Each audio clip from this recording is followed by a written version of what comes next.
कि आपंकर सार गुड़ार लिखाई देखिए एनपीके हिसाब से लिखाई एनपीके के2 हिसाब से लिखाई एनटा हूँ नाइट्रोजेन जयफार्जान पीटा हूँ फस्फरस केटा हूँ पोटास बोलिकी कहुए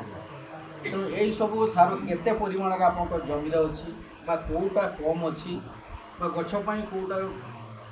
कम अच्छी कौटा दरकार जदि आम माटी परीक्षा करवा ही जापर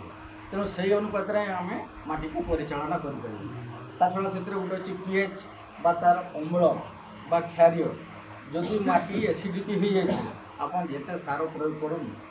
बा जिते भल विहन नेले आपंकर उत्पादन वृद्धि पाइब ना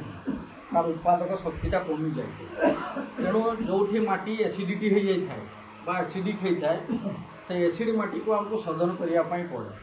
से आपन को गोटे हेक्टर पिछा आपंकर जिप्सम हूँ 20 केजी दि जाए ना चून देवे ना आगु आपंकर जो एनएफएसएम पल्स बा टीआरएफ पल्स योजन आपको डोलोमाइट दिखाई जो चून भाया जिन सेगुड़ाक खराटिए चाष कला बेले ता सागर मिसेक आप हल करदे आपंकर